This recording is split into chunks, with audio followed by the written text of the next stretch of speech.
com o corte da Bolsa Família, que é uma renda que ia diretamente para as mãos das mulheres, outros projetos também no rural, coloca a renda na mão dessas mulheres e isso empodera. Eu gosto sempre de falar que o empoderamento não é só uma questão de discurso, né? A gente fica muito na ordem do discurso, de que empoderamento, a mulher precisa se empoderar, mas e aí? De que maneira? A mulher se empodera também através da renda.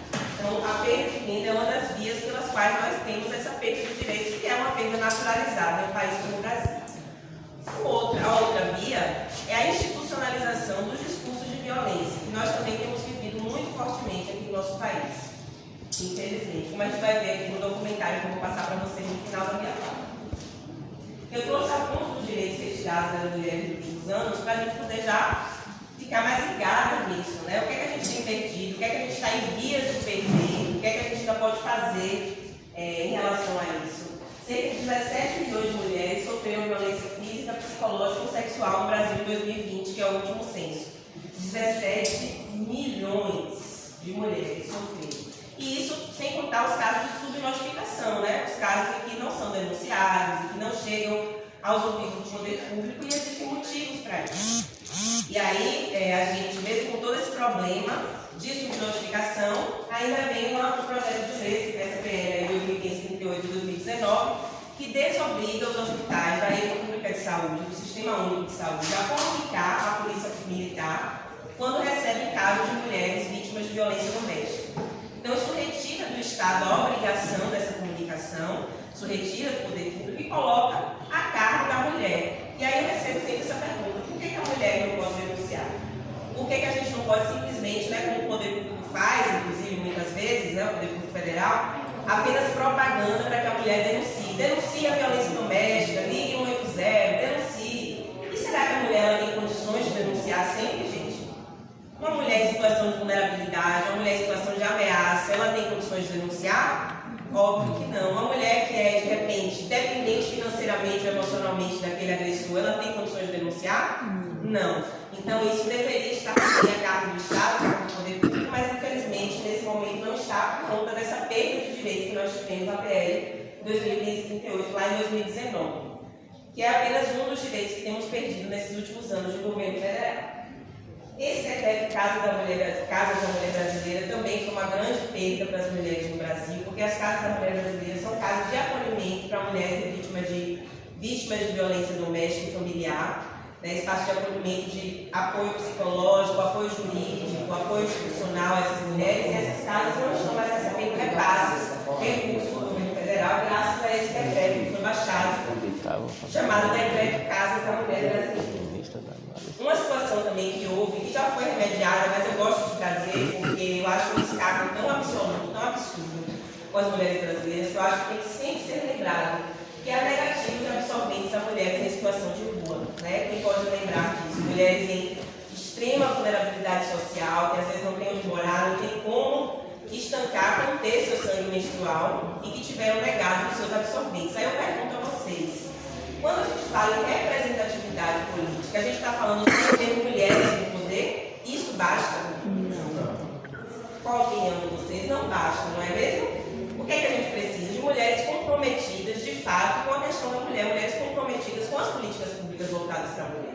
Por que eu falo isso nesse momento? Porque essa negativa de absorventes, que seguia uma agenda de misoginia institucional do governo federal, ela aconteceu quando nós já tínhamos o Ministério da Mulher, presidido e dirigido por uma ministra mulher, embora indicada por um homem, mas, né, poderíamos dizer que temos representatividade, afinal temos uma mulher lá, mas se essa mulher não se alinha com os direitos das mulheres, com as necessidades das mulheres de seu país, não se pode falar em representatividade, né? Se assim fosse, era só a gente votar em qualquer presidenciável uma mulher que utiliza as pautas feministas para se promover e estaria tudo resolvido, mas infelizmente as coisas não se resolvem de forma tão superficial. Nessa época, inclusive, para além de o Ministério da Mulher não ter feito nada com relação à negativa absorventes a mulheres pobres, houve uma tentativa de transformar essa pauta em uma pauta ideológica. As feministas estão reivindicando porque elas querem fazer política em cima dessa negativa, e na verdade essa não é uma pauta ideológica, nunca foi. A gente está falando de uma pauta humanitária, né? Estamos falando de mulheres pobres que necessitam de absorventes, e um partido de esquerda interviu e isso foi resolvido, e hoje a a gente pode falar que as mulheres, pelo menos nesse sentido, estão assistidas. O discurso de violência e tolerância à violência, que aí eu já comentei um pouquinho com vocês, a gente tem um discurso de violência aqui que é naturalizado no Brasil hoje, né, principalmente depois desses anos do governo federal. A violência contra a mulher ela é naturalizada, ela é institucionalizada como um discurso oficial. Isso, claro, se reflete nas relações íntimas, nas relações privadas. Isso faz crescer os números da violência contra a mulher, como fez crescer, como nós temos dados disso nos últimos 4 anos, certo? E a desfuncionalidade da Lei Maria da Penha. Eu gosto de trazer isso porque tem a ver também com a questão de territorialidade, com a questão da gente lutar a nível territorial para que a efetivação das leis realmente aconteça. Tem um autor chamado Michel Foucault que ele diz que a lei não é suficiente, o dispositivo legal ele não é suficiente. É preciso que haja um braço que o execute. E que braço é esse? É o braço do Estado, é o braço do poder público, que precisa fazer valer as leis. Então não adianta existir uma lei tão completa, tão bonita como a Lei Maria da Penha, se ela não funciona. Aí tem um estudo do IPEA que dá conta de trazer por que essa lei não funciona, em quais lugares essa lei funciona menos. E aí sabe o que foi descoberto nesse estudo, a priori, principalmente, que essa lei ela não funciona nos lugares em que o poder público e a sociedade civil não se mobilizam para a criação de espaços que efetivem essa lei. Né? Que espaços são esses? As DEANs, os juizados especiais, as casas de acolhimento, como as casas da mulher brasileira. Então a gente vê a importância também da sociedade civil e da cobrança da efetivação desses espaços para que essa lei ela realmente possa ser efetivada. Então, nos lugares em que não existem espaços de efetivação da Lei Maria da Penha, essa lei não funciona. A gente está vindo de Uauá agora, um lugar em que mulheres têm que viajar 200 e tantos, 300 quilômetros para encontrarem uma delegacia da mulher mais próxima. Lugares em que não tem Lei Maria da Penha. Então imagine, se essa mulher, às vezes, ela não consegue se locomover dentro do próprio município para denunciar uma agressão, imagine viajar 300 quilômetros uma mulher em situação de vulnerabilidade. É praticamente impossível, né? Praticamente condenar mulheres a, de fato, viverem sob o jugo da violência. Quantas delegacias da polícia estão aí, sabe? Não. Eu vou abrir para a fala e pergunto daqui a pouco, mas é desse número exato, não sei não. E aí a gente entra na representatividade feminina na política. E como eu falei para vocês, a micropolítica e a macropolítica, elas estão engendradas, elas estão juntas, né? Quando a gente fala que a gente olha para os espaços de governança e vê poucas mulheres, isso também reflete, está refletido aqui. Nós fizemos esse diagnóstico um pouco sem querer durante a campanha Conselho para Valer, o Marcinho já falou bastante aqui dessa campanha de requalificação dos conselhos municipais de desenvolvimento sustentável, e nós notamos quão poucas mulheres existiam e existem ocupando essas cadeiras. Então, a base hoje da nossa conversa é essa: quais são os motivos pelos quais as mulheres não estão ocupando essas cadeiras nos espaços de governança, e são os mesmos motivos pelos quais não ocupam essas cadeiras também na macropolítica, né? Os lugares de poder de fato. O Brasil ocupa o 145º lugar em participação feminina na política no mundo.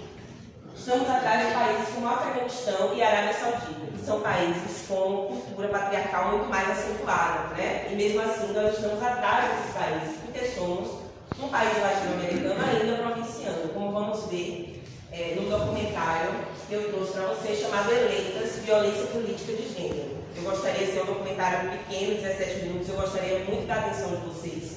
É bastante emocionante e bastante esclarecedor também com relação a essas razões pelas quais nós não estamos ocupando esses espaços de poder. Nos estados, nossa representatividade alcança apenas 3,7%, nos municípios 11,8%, no Senado, onde é maior, 17,3%, 15% na Câmara dos Deputados e 16% nas câmaras de vereadores, o que é inclusive um dado surpreendente para mim, porque nos municípios a coisa fica um tanto quanto mais difícil, né? Quanto menor o município, muitas vezes pior a cultura patriarcal ali engendrada e mais difícil das mulheres ascenderem a esses locais de poder. Então esses 16% aí, muito certamente, são fruto de muita luta também das nossas mulheres aí nos municípios. E aí a pergunta que não quer calar: o que afinal afasta essas mulheres desses espaços de governança? Aí a gente não pode dizer que é um motivo só, né? Porque isso é histórico. Nós temos barreiras históricas milenares para essas mulheres ocuparem esses espaços, né? Mulheres que até outro dia não podiam sequer votar, nós conquistamos esse direito assim, muito tardiamente no Brasil. Então nós trazemos alguns dos elementos que compõem essa história, esse afastamento das mulheres dos espaços de poder e dos espaços de governança. O primeiro, é claro, porque tudo começa aqui na educação, né? Então a educação não é libertadora e empoderadora o suficiente. Nós precisamos falar de gênero nas escolas, precisamos falar de violência política de gênero nas universidades, precisamos falar em espaços como esse, então precisamos abrir espaço para esse debate, para essa discussão, com mulheres e com homens também, para que essa educação seja de fato libertadora. Segunda razão é o silenciamento nos espaços de poder. Aí, nesse momento de falar em silenciamento, eu falei uma vez lá em Correntina sobre o silenciamento e perguntei se alguma mulher já havia sido silenciada em algum espaço de governança. E nenhuma mulher levantou a mão. Apesar de ser o lugar que mais teve mulheres, foi o único lugar em que a maioria era de mulheres, nenhuma levantou a mão. Eu fiquei, não é possível que nenhuma dessas mulheres foi silenciada, então não vivem no mesmo mundo que eu. Até que uma mulher levantou a mão, uma companheira levantou a mão e explicou aquilo, né? Fez o favor de explicar aquele fenômeno que estava acontecendo. Ela disse, olha, às vezes o silenciamento é tão sutil e nós estamos tão acostumadas a sermos silenciadas nos espaços privados da nossa casa, pelo nosso pai, pelo nosso companheiro, pelo nosso irmão, que nós naturalizamos esse comportamento de silenciamento. Não sabemos reconhecê-lo e nem reagir a ele. Então esse é um momento que eu gosto de chamar 4 voluntárias mulheres aqui na frente, é só para ler uma plaquinha, gente, é só para fazer um momento da gente entender como a gente deve reagir, da gente entender, aprender a reconhecer isso também, né? Aprender a reconhecer esse silenciamento e aprender a responder, porque às vezes a gente só vai pensar depois, né? Poxa, eu fui silenciado, não consegui responder no momento, e aí na hora, depois em casa, você vai pensar, deveria ter falado isso, deveria ter me colocado, deveria ter sabido me impor, né? Então a gente traz aqui algumas frases que a gente pode dizer no momento que fomos interrompidas ou silenciadas. Obrigada. Vai mais as duas? Mais uma. Pronto, vocês ficaram aí, Ana chega. Quer terminar outra oração, não?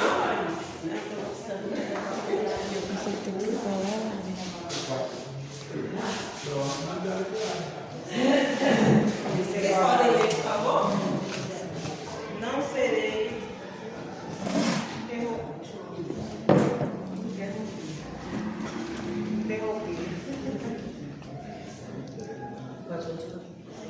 Eu ainda não concluí o meu raciocínio. Respeite as minas. Com licença, você me interrompeu. Tinha outra plaquinha dessa que era: eu havia dito exatamente isso. Obrigada, gente. Vamos colar essas plaquinhas ali para dizer um lembrete de como a gente pode.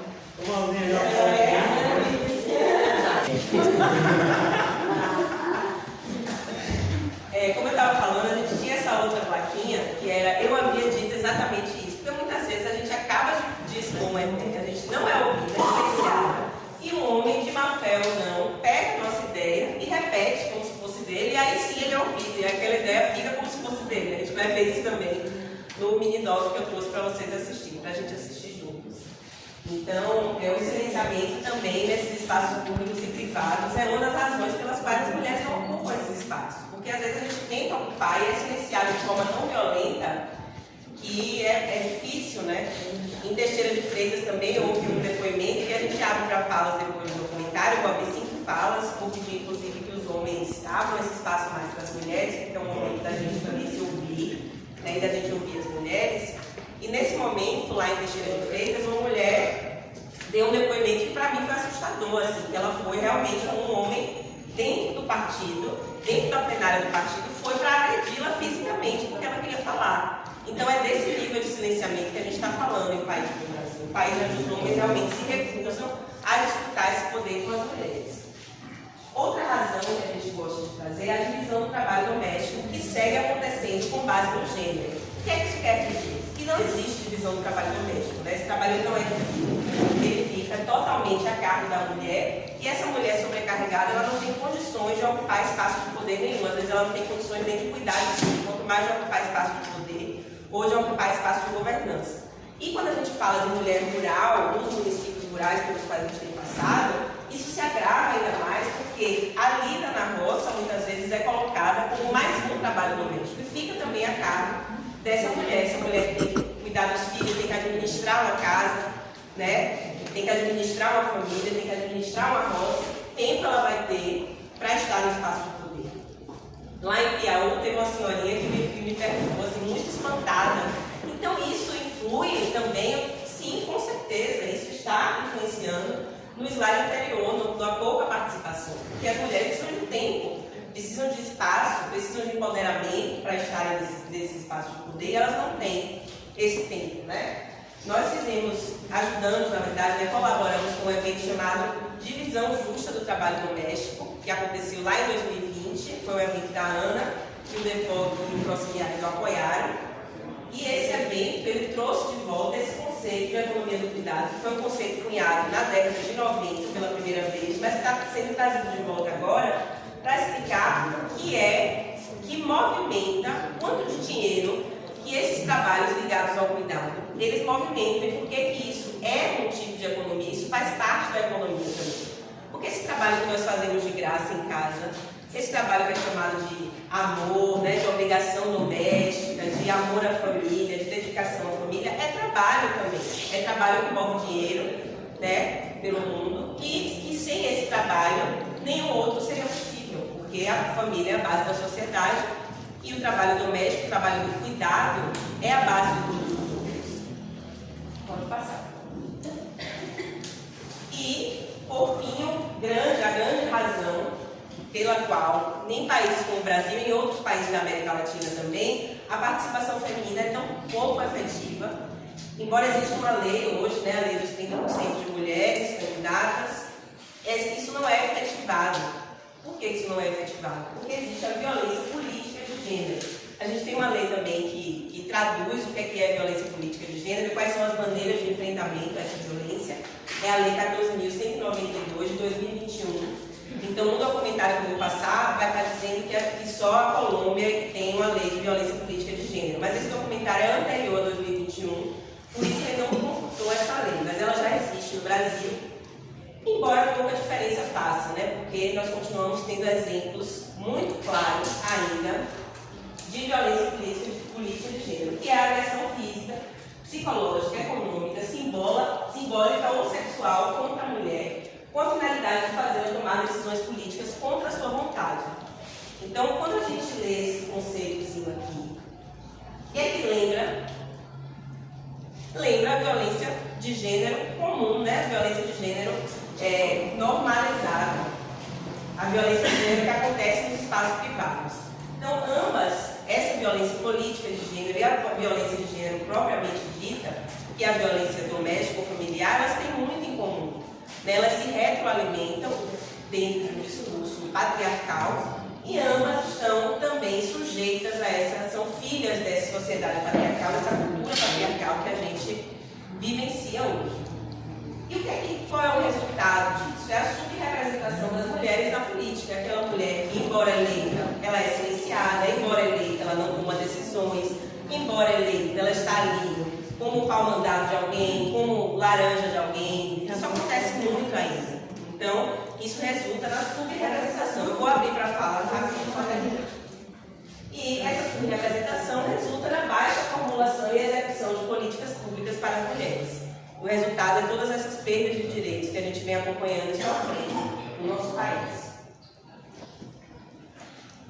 E aí tem esse levantamento Terra de Direitos e Justiça Global, que deu conta dessa pesquisa aqui. Segundo a pesquisa, os homens aparecem como 100% dos casos de assassinatos, atentados e agressões, e mais de 100% de ofensas e ameaças às mulheres que estão tentando entrar nessa guerra que é a política em países como o Brasil. Aí tem uns exemplos aqui, Manuela Dávila, Mazina até citou, deixou aqui o gancho para mim, que já foi vítima de fake news, já foi vítima de manipulação de imagem, já foi vítima de ataques em massa de seus opositores.